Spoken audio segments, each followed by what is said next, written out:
بات نہ ہوگی تو کہاں ہوگا؟ ہے نا؟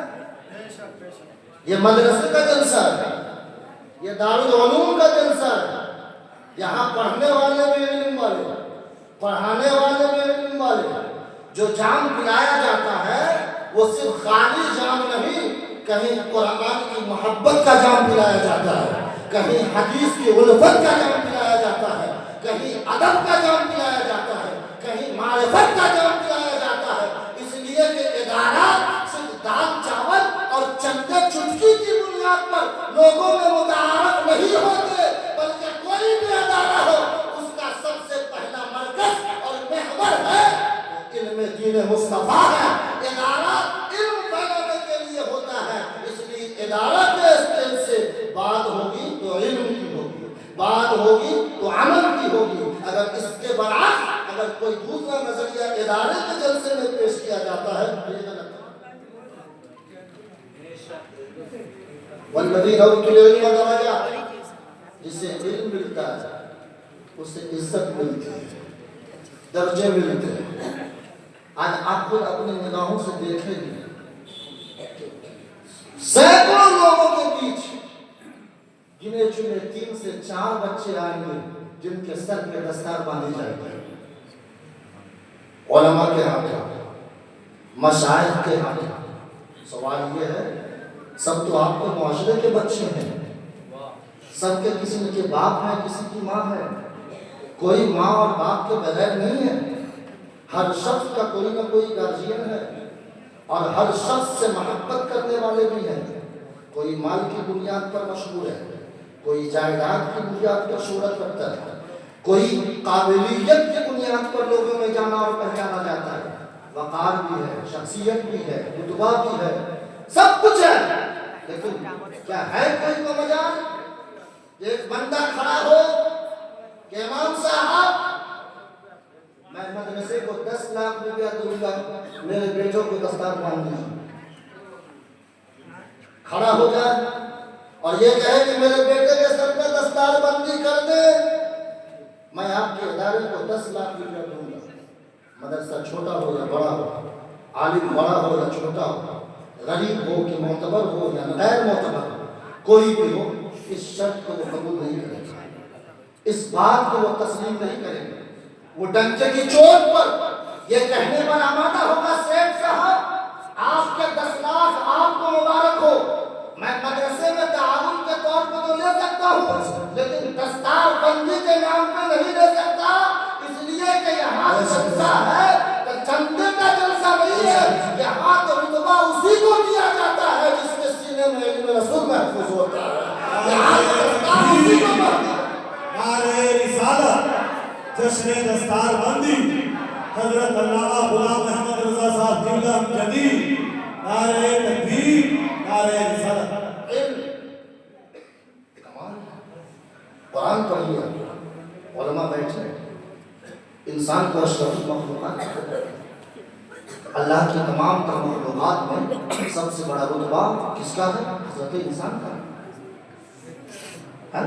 اللہ رب العزت نے اپنی نیابت کا تاج جس کے سر پہ رکھا وہ حضرت انسان ہے۔ انی جاعل فی الارض خلیفہ کہہ کر جس کے لیے اعلان کیا وہ ذات انسان کی ہے۔ سوال یہ ہے مالک و مولا تیری مخلوقات تو کثیر ہے، ہر چہار جانب تیری مخلوق پھیلی ہوئی ہے، زمین پر تیری مخلوق ہے، آسمان پر تیری مخلوق ہے، زمین کے اندر جنت ہے، سب میں کچھ نہ کچھ مخلوقات موجود ہیں۔ جس طرف دیکھیے شمال میں تیری مخلوق کا ہجوم ہے، جنوب میں تیری مخلوق کا ہجوم ہے، اتر و دکھن جہاں نظر اٹھائے اللہ کی مخلوق نظر آتی ہے۔ لیکن اے میرے مولا تو نے انسانیت کے سر پر افضلیت کا تاج کیوں رکھا؟ افضل الخلق انسان کو کیوں بنایا؟ افضل المخلوق انسان کو کیوں بنایا؟ اتنی عزت انسان کو تو نے کیوں دی؟ اس انسان میں کیا ہے؟ اس میں کمال کون سا ہے؟ کس بنیاد پر انسان کے سر پر اشرف المخلوقات کی دستار ہے؟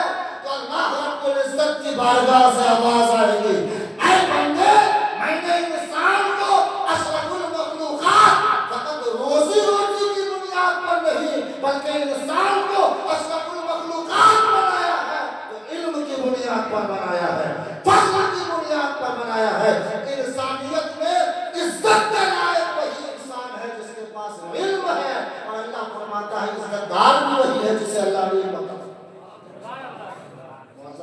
کرام میرے پاس وقت نہیں ہے کہ اس پر میں بہت ساری روشنی ڈالوں، لیکن ہاں ایک میری عادت ہے نا کہ میں سلجھی تقریر کرنے کا عادی ہوں، اور عام لفاظی واقعہ بیانی اس سے گریز کرتا ہوں، لیکن ہاں ایسا نہیں کہ مجھے واقعہ یاد نہیں ہے، لیکن میں آپ کے اس چھوٹے سے اسٹیج سے بڑے بڑے لوگوں کی موجودگی میں اپنی مختصر سی باتیں اس محبت کے ساتھ رکھ رہا ہوں کہ جس ادارے میں آپ تشریف لائے ہیں اس ادارے سے علم کا پیغام نشر کیجیے اور اس کے معاون کیجیے۔ ایک سوال انسان میں آتا ہے کہ مجھ کو بہت کچھ چاہیے، بہت کچھ چاہیے، بہت کچھ چاہیے، ہے نا؟ امام سے پوچھو کہ ہم کو بھی بہت کچھ چاہیے، مقتدی سے پوچھو ہم کو بھی بہت کچھ چاہیے، عالم سے پوچھو بہت کچھ چاہیے، جس سے پوچھتے اتنے لوگ بیٹھے ہیں کیا کیا ضرورت ہے؟ ارے ہم کو بہت چیزوں کی ضرورت ہے، کہتے ہیں ایک عام بات ہے، ہر شخص کی زبان پر یہ جملہ بارہا سننے کو ملتا ہے کہ ہم کو بہت کچھ چاہیے، بہت کچھ چاہیے، باپ کہتا ہے بہت کچھ چاہیے، ماں کہتی ہے بہت کچھ چاہیے، استاذ کہتا ہے بہت کچھ چاہیے، سیٹھ صاحب کہتے ہیں بہت کچھ چاہیے، تاجر کہتا ہے بہت کچھ چاہیے، لیکن کوئی یہ جاننے کی کوشش نہیں کرتا کہ بہت کچھ ملے گا کہاں، حاصل کہاں سے ہوگا، بہت کچھ کے لیے کرنا کیا ہوگا؟ آؤ قرآن سے پوچھتے ہیں۔ قرآن کہتا ہے وَمَنْ يُؤْتَ الْحِكْمَةَ فَقَدْ أُوتِيَ خَيْرًا كَثِيرًا وَمَنْ يُؤْتِ الْحِكْمَةَ فَقَدْ أُوتِيَ خَيْرًا كَثِيرًا۔ یہ بہت کچھ کو تلاشنے والوں ادھر ادھر مت بھٹکو، قرآن پڑھو۔ اللہ کہتا ہے اللہ نے جسے علم کی دولت عطا فرما دی اسے بہت کچھ عطا فرما، اللہ نے جسے علم کی دولت عطا فرما دی اسے بہت کچھ عطا فرما دیا، وہ مبارکباد کے لائق ہے۔ کوئی پوچھے کہ مرکزی مدرسہ تیلیہ فیضان اعلیٰ حضرت نے آپ کے بچوں کو کیا دیا، تو ہر بچے کا باپ یہ نہ کہے یہ دیا وہ دیا وہ دیا، گنانے کی ضرورت نہیں ہے، بلکہ گنجے کی چوٹ پر کہے مدرسہ تیلیہ فیضان اعلیٰ حضرت نے میرے بچے کو بہت کچھ عطا فرما دیا ہے، بہت کچھ نواز دیا ہے، اس لیے کہ کہیں جاتا تو دولت ملتی، کہیں جاتا تو شہرت ملتی، کہیں جاتا تو عزت ملتی، کہیں جاتا تو مال ملتا، لیکن مدرسہ میں آ گیا تو قرآن کا علم مل گیا، حدیث کا علم مل گیا، اور اللہ جسے علم دے دیتا ہے اس کا مرتبہ دنیا میں بھی بلند فرما دیتا ہے، آخرت میں بھی بلند فرما دیتا ہے۔ اللہ تبارک و تعالی ہمیں کہنے سے زیادہ آپ سب کو سننے سے زیادہ عمل کرنے کی توفیق بخشے۔ وما توفیقی الا باللہ وما علینا الا البلاغ۔